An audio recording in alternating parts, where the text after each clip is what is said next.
In this video, I'm going to show you the exact 5-step process to dismantle the beliefs keeping you stuck and rebuild a new relationship with your body that actually promotes healing. You've probably tried everything, right? The specialists, the endless exercises, the lifestyle changes, and when nothing seems to truly work, a belief starts to take root. This is just my life now, and there's a chance that nothing will ever change. But what if that belief, more than the pain itself, was the thing keeping you trapped? Your beliefs don't just exist in your mind, they literally shape your physical reality. So let's imagine that a doctor once told you your spine is degenerating, or this is something that you're going to have to live with forever. Those aren't just words, they become scripts that now run in the background of your mind and controlling how you move, how you interpret every sensation, and how much hope you allow yourself to feel. If you believe your body is fragile, you avoid movement, creating more tension and weakness. If you believe pain always equals damage, every flare up feels catastrophic, triggering more anxiety and more stress. And if you believe nothing will ever change, your nervous system stays locked in fight or flight, keeping those pain circuits firing constantly. And the more frustrating part is that these beliefs don't feel like beliefs at all. They feel like absolute facts. They feel completely true. Here is the breakthrough that changed everything for me and my clients. Beliefs are not facts. They're just stories, and stories can be rewritten. Imagine your belief about pain as a table. The table is the belief itself, but what's holding up the table are the legs. And the legs underneath are all the experiences and assumptions that seem to prove it. To weaken a limiting belief, you don't have to attack it directly. You just need to question the legs that hold it up and knock them down. Then you build a new table with stronger, more empowering legs. So let me walk you through this process with real examples I see every day in my practice. Example number 1, my body is broken. That belief is the tabletop, and you can have just as many legs as you wish. But let's say you have 4 legs. Leg number 1 being, my doctor told me I have degenerative disc disease. Leg number 2, every time I try to be active, my pain gets worse. Leg number 3, I've had this pain for years, so something must be permanently wrong. Leg number 4, my posture, my spine alignment is causing my pain. So let's question those legs. Let's knock them down. Leg number 1, for example, my doctor told me I have degenerative disc disease. A study in the New England Journal of Medicine found that 52% of adults without any pain have disc bulges on MRI scans. So that's like more than half the people have something seemingly wrong with their spine and have no pain. Another study followed people with disc degeneration for 7 years and found no correlation between degeneration, progression, and pain. The term degenerative sounds absolutely frightening, but actually describes normal age-related changes similar to gray hair or wrinkles. And gray hair and wrinkles don't hurt. Let's look at leg number 2. Every time I try to be active, my pain gets worse. Let's see if we can knock this down. So, pain after activity often comes from using deconditioned muscles, not from damage. The delayed onset muscle soreness, called DOMS, is a phenomenon that affects everyone, even elite athletes. And studies show that gradual exposure to movement reduces pain sensitivity over time. So if movement caused actual damage, I would feel pain during the activity, not just afterwards. Leg number 3. I've had this pain for years, so something must be permanently wrong. So let's have a look at this. Chronic pain is more about sensitized neural pathways than ongoing tissue damage, provided that you have had all the tests to rule out a structural issue. Studies of people with years of back pain show complete recovery is possible. And pain science research shows nervous systems can become more or less sensitive regardless of tissue conditions. In fact, brain imaging shows pain pathways can be rewired through various techniques. Let's have a look at leg number 4. My posture or spine alignment is causing my pain. Multiple studies show poor correlation between posture and pain. Research on 1,100 teenagers found no link between posture abnormalities and back pain, and many elite athletes and dancers with poor posture perform pain-free at high levels. So that's our legs knocked down and the tabletop on the floor. Now, what we want to do is to build a new table. And to do this, we need a new belief, but a belief that you think is reasonable. So it's not believing the opposite. Like instead of my body is broken, it's like my body is healed. If you don't believe it, this is not a good belief to start with. But you could start with something like, my body is adaptable and resilient. So that's our tabletop. And now we need some legs to support that belief. So my body is adaptable and resilient because bodies change and heal every day. That's leg number 1. Leg number 2, many people recover from similar or worse conditions. Leg number 3, I've experienced moments with less pain. And leg number 4, my nervous system can become less sensitive. So let's dive a little bit deeper so that we can understand why these are good legs to support the tabletop. Bodies change and heal every day, which is leg number 1. Well, your skin completely replaces itself on average every 28 days. Muscle tissue rebuilds stronger after exercise.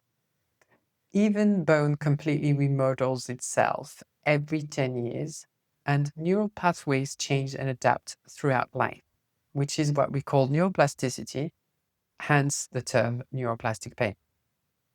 Leg number 2, many people recover from similar or worse conditions. Well, find and follow recovery stories from people with similar conditions because there are plenty of such stories online. There are podcasts that you can find. One of them is called Tell Me About Your Pain, where you'll find some recovery stories. And there are plenty of research studies showing significant percentages of chronic pain patients recovering. You can even interview a person who has recovered from their journey so that you can ask them your questions.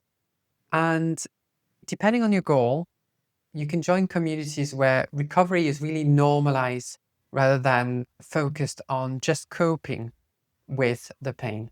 But again, it depends on your goal, because if you have a condition causing that pain, then coping is your goal.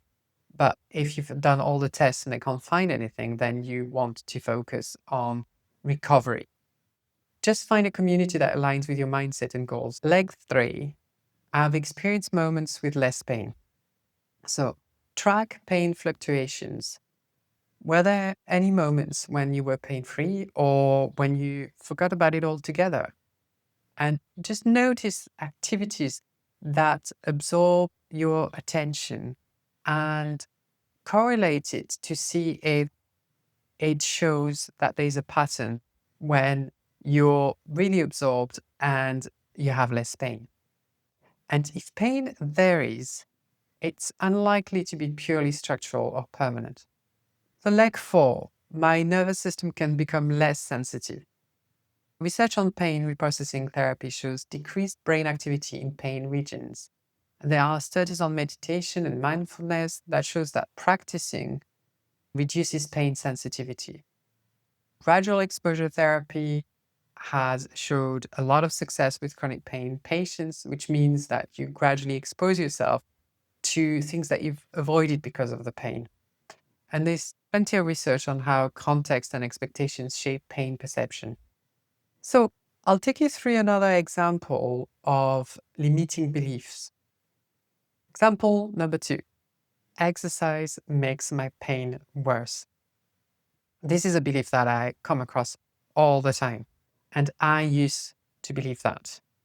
So Let's look at the legs that can support such a belief. So leg number 1, every time I exercise, I feel worse afterwards. Leg number 2, my physical therapist told me to be careful with certain movements. And leg 3, I can feel something wrong when I move in certain ways. Leg 4, my specific condition means exercise is dangerous for me. So let's have a look at those legs. Leg 1, every time I exercise, I feel worse afterwards. If the exercise caused actual damage, pain would occur during the activity, not a few hours afterwards or the following day. Delayed muscle soreness is a normal adaptation process, not a sign of injury. When you track your pain patterns, it might show inconsistency, like some days the same exercise causes different pain levels. Leg number 2, my physical therapist told me to be careful with certain movements. Research shows that movement restriction often leads to more pain long term. There are studies on athletes that show that returning to activity improves outcomes compared to prolonged rest. And doing a set amount of activity, regardless of pain, rather than stopping when pain increases, has been shown to help patients gradually increase activity tolerance and break the cycle of avoidance and flare ups. Healthcare advice has shifted dramatically from rest to movement for most pain conditions. I can feel something wrong when I move in certain ways. Blind studies show that people cannot accurately locate the source of their pain in many cases. And research on referred pain shows sensations often don't match the actual source. Studies on expectation and nocebo effects, which is the opposite of the placebo effect, demonstrate how anticipating pain actually increases it. Experiments where subjects feel pain in limbs that have been amputated prove pain is created by the brain and not the body. So if you feel something, it doesn't necessarily mean that there's something wrong with your body. Leg 4. My specific condition means exercise is dangerous for me. Well, there's plenty of research showing that exercise benefits a lot of conditions that were previously thought to require rest. And studies comparing surgery versus exercise therapy show similar or better outcomes with exercise. Exercise is now actually prescribed for conditions once considered too fragile for activity, like osteoporosis and heart disease and arthritis. And now let's build a new table. Let's say you want to build a table that says movement is medicine for my body.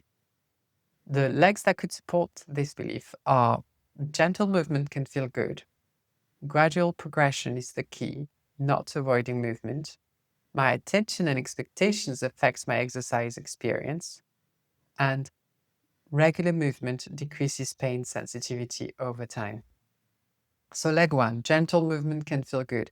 Well, experiment with different types of movement to find what feels good. Gentle yoga, tai chi, and qigong are good activities for this. And for leg number 2, gradual progression is the key, not avoiding movement. You're here to teach your nervous system and your brain that movement is not dangerous. So pain equals protection, it doesn't equal harm. And it is our job to teach our nervous system and our brain that movement is safe.